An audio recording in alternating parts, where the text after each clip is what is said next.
So we gotta talk about a couple of very important things today. We're gonna talk about how to price your items, how these fees on different platforms are structured, and how much money they will actually chunk away from your revenue, and how this all makes sense comparing those different platforms that you can actually sell on for your 3D printing business. From my perspective, and shipping from Germany, so it might be slightly different for you, I have taken in a Google Spreadsheet that is available freely online, and I have updated it a bit to better match my own use case and added it with some additional information that I think is very important into pricing your products. And I'm gonna go through my spreadsheet and show you exactly on how I use it. I will drop a link down in the descriptions for you to grab it. It's completely free. So let's jump into my sheet real quick. So this is my Google spreadsheet. You will see a couple of different color highlightings. One is orange, one is gray,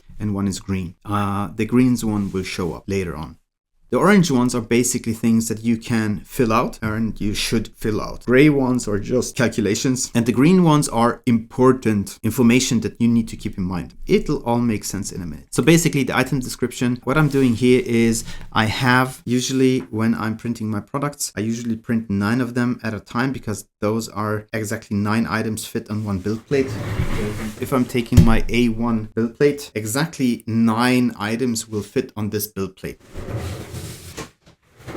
And I'm printing with my bambulab A1 mini printer here. There are a couple of them that I can select here. In a different tab, I have a printer section, and I put in a couple of information that is relevant for pricing calculation. One of them being, what is the price of the machine? What is the depreciation time in hours of that machine? So how long do I anticipate this machine to be working before it needs to get replaced? How much it'll cost roughly in service costs, like spare parts, things down the line over the course of the lifetime of that machine, and how much energy this machine consumes. This is also very important since there is also a general tab which basically states how much I have to pay for energy myself and what I would like to pay myself in as an hourly rate. This is now quite high. You can put it down lower, but this also becomes very important down the line, and it doesn't really change a lot. Like, it doesn't really matter if you put in here 20 euros or 10 euros or 50 euros. It'll just vary the actual amount in the end by a couple of cents, but you'll see in a minute. So now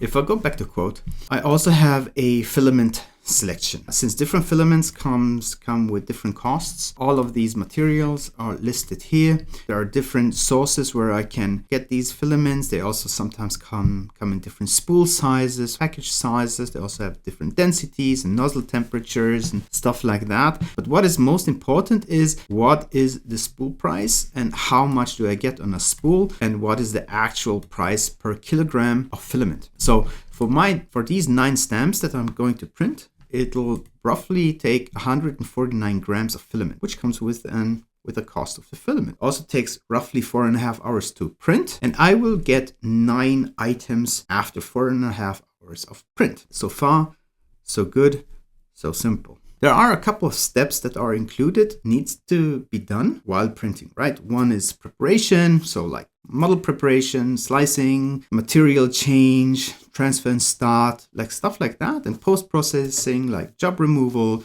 support removal, additional work, etc. Some of them is just basically like on a minute scale. My prints here, like these 9 stamps, they don't have any support, so there's nothing that needs to be done in terms of support removal. Material change sounds like a lot, like 2 minutes, changing the materials after every print. But after a couple of prints, when the filament has been used up, I need to remove the empty spool. I need to go and grab a full new spool, go to the AMS, put it on the AMS, fill the AMS with the new spool, go into my slicer and my tool, change these settings. And this takes roughly like 8 to 10 minutes in total. If I'm thinking, look, it takes 150 grams to print 9 of them, I have 4 to 5 prints that I can do on my printer before I need to change the filament. So that's why I'm putting in 2 minutes, right? Like 10 minutes through 5 prints is like 2 minutes for each print. And then there are also a couple of things like miscellaneous stuff, right? Like consumables, the ink in my printer, the paper that I'm using to print stuff on, the packaging itself. It's not free. Like package, I need to pay for these boxes, right?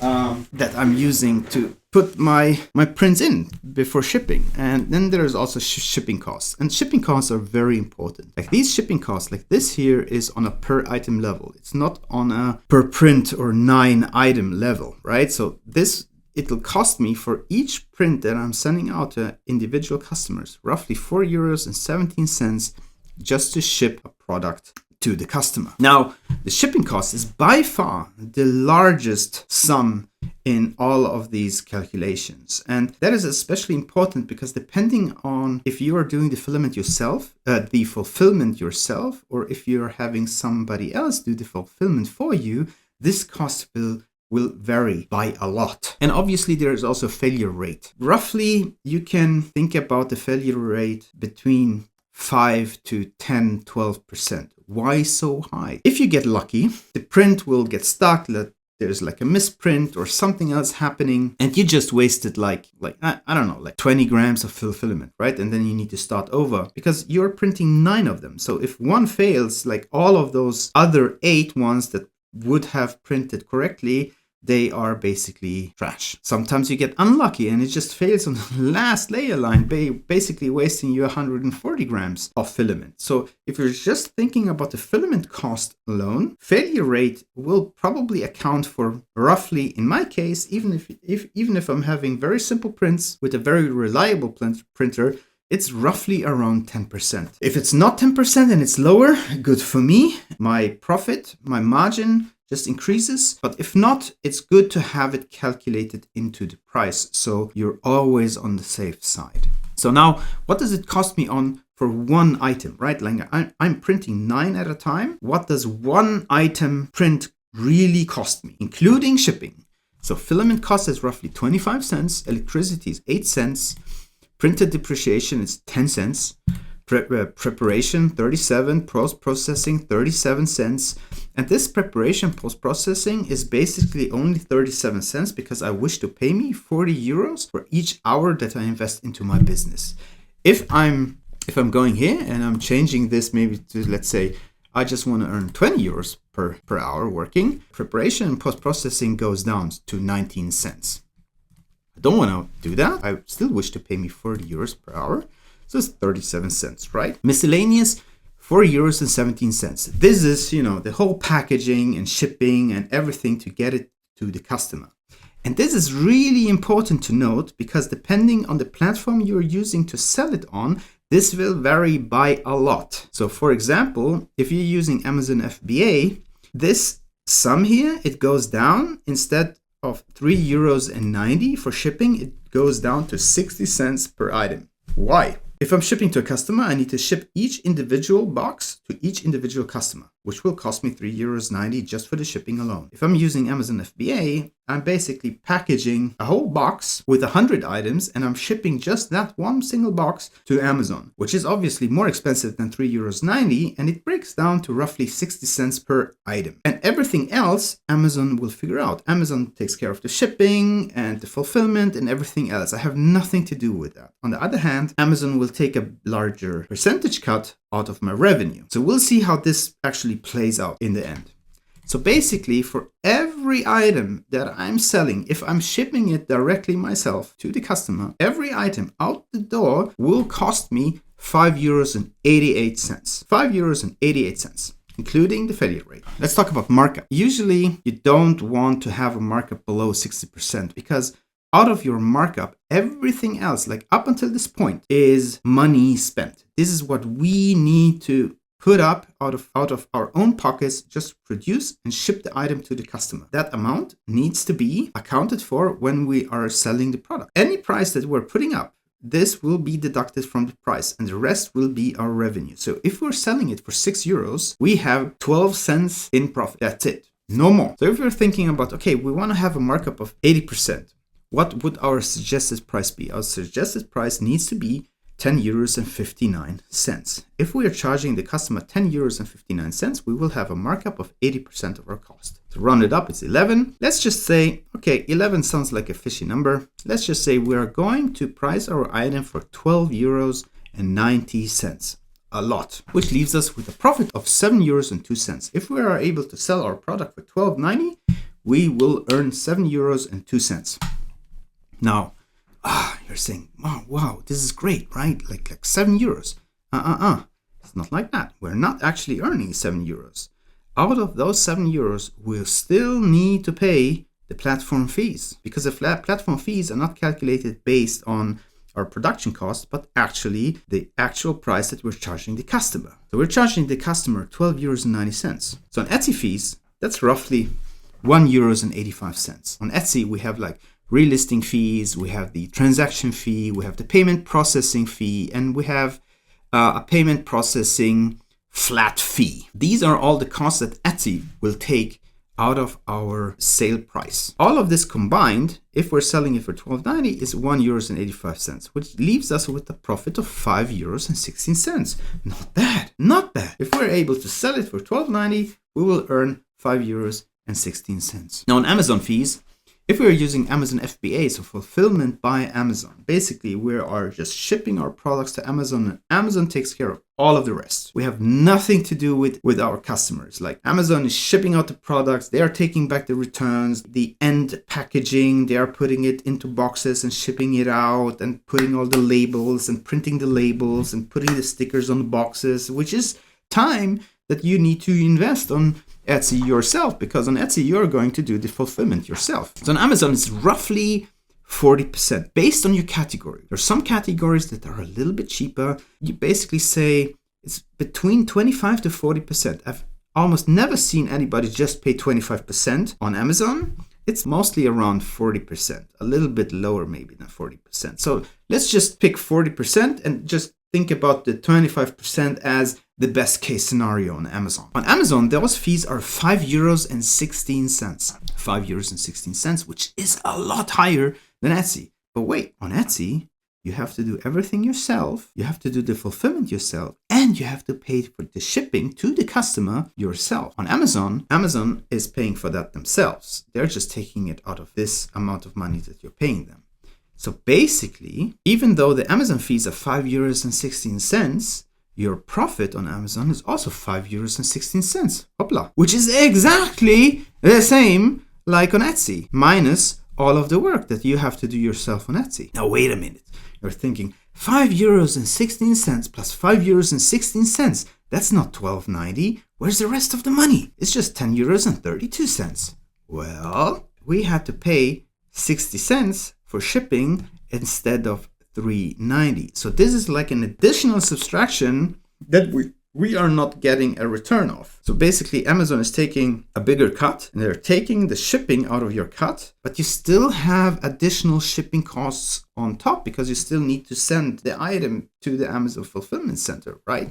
So that is where you're going to lose a little bit more money. But in the end of the day, it doesn't really matter because your profit is exactly the same as on Etsy. And now, if for some reason, and you are lucky and you are selling in a very cheap category on Amazon and you fall into the 25% bracket or look more to the 25% fee bracket, those fees go down to €3.23, which leaves you with a profit of €7.09. So you have huge upside potential depending on what kind of category you are selling into. And eBay is almost the same. Like eBay, you're roughly calculating between 12 to 15, 16% as fees on Amazon. So if we just take like the regular 15% fee cut eBay is going to take from your sale price, then that roughly translates to €1.94, which leaves you with a profit of €5.08. Which is very similar to Etsy and also very similar to Amazon. However, on eBay and on Etsy, you have to do all of the fulfillment yourself. On Amazon, you don't. You are using the Amazon FBA. You can get it way, way cheaper if you're doing the fulfillment by merchant, on Amazon, so you will take care of all the fulfillment yourself, just like you would on Etsy and just like you would on eBay, and that will leave you with an even higher profit margin on Amazon. What does this all mean, right? How do we actually earn money here? I'm in Germany. I can calculate something about 35% tax on everything that I'm going to sell as a business. So what if I would want to earn 1,000 euros of side money with this product? How many products do I actually need to sell to earn 1,000 euros in my pocket? To earn 1,000 euros, I need to sell for 1,350 euros, which is a 35% increase, right? I need to pay the taxman. I need to pay the government, right? What does this mean for this product? I need to sell 261 products each month, which results in 9 products every day, which also means my printer will be running every day for at least 4.5 hours, almost 4.31 hours, right? To earn me $1,000 every day, 9 items. I need to ship to Amazon 261. No, to Amazon I need to ship 262 items every month. On Etsy, it's a little bit lower, 261 products I need to sell. On eBay, it's the highest with 266 items I need to sell every month. Is this even realistic for my business? Hell no. This is not realistic at all. So what type of numbers are we actually looking at, right? Is it realistic maybe to sell 1 item every day throughout the whole month? Maybe, maybe not. But it's way more realistic than saying, hey, I'm going to sell 260 items every month. So let's talk about selling 30 items every month. If I'm able to sell 30 items every month, I will have a revenue on Etsy of roughly 155 euros, or on Amazon as well, 155 euros, which leaves me with 100 euros in my pocket. That's it. That is the whole shebang. So if you're thinking, hey, I'm gonna get rich with the 3D printing business, think again, you aren't. We haven't even taken into the account that with all of your profits that you're also going to make, you also need to earn money to reinvest into your business. Buying a new printer costs money. So this will be taken out of your pocket as well. Although we have a printer depreciation of 10 cents in here. So basically over time, the printer will pay for itself. But at the end of the day, when my printer depreciates to 0, basically not working anymore, I need to have earned enough to actually also buy another printer. So if we were thinking about only this, and I'm going into my printer and saying, hey, I have 2,000 hours of print time in my machine. It might be higher, might be lower. It really depends. It's luck, a little bit of luck, how reliable your machine is going to be. But roughly, let's say 2,000 hours is, I think, a fair guess, right? Let's just calculate this, right? 2,000 hours times 4.5. Oops, I need to put a thing in here. This will produce me 444 prints, which results in times 9.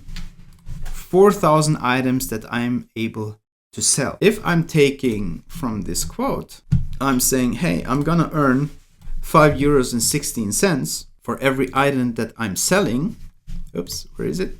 Where did I put it? Here. So this times 5 euros and 16 cents, this printer will earn 20,000 euros during the course of its lifespan, which sounds a lot. It is a lot. So 2,000 hours is, I think, a very fair estimate of how much this machine is able to print. I've seen others speculate depreciation time of this machine might just be 500 or 600 hours. I've also heard others saying it's more than 4,000 or 5,000. I don't know. That's it for transparency and how I come up with pricing for my products. Taking failure rates into the account, shipping rates, my time, how much I need to invest, how much the energy consumption is for each print, how much packaging and packing slips I need to print, and how much all of this costs. I think these are all very important things to consider. And also about your markup rate. I think the markup rate is something that you absolutely need to nail. Anything lower than 60% and you're basically not really able to turn a profit, especially if you also get like returns, right? Like if you're selling 10 products and one of those get returned, it basically nullified all of your revenues that you made with all of the 9 other items that you sold. So really think about the markup rates. It might sound a lot, but just go and look at the pricing, how others are also pricing their products. Just compare sales prices of your competitors and others in the market on how they are pricing your products, and just compare it to your own calculation on the sheet. It will give you a way better understanding of how much markup they have if they would run their business where you are located and with your machines that you have and your electricity costs and your shipping costs, and then just try to figure out if this is a product that is actually feasible and you can actually sell with a profit, or you need to maybe adapt or change or optimize something along your process as a whole to actually run it in a profitable way. That's it for today. I hope you enjoyed this video. If you like these types of videos, it would mean the world to me if you would like, comment, subscribe, and I'll see you in the next one. Bye.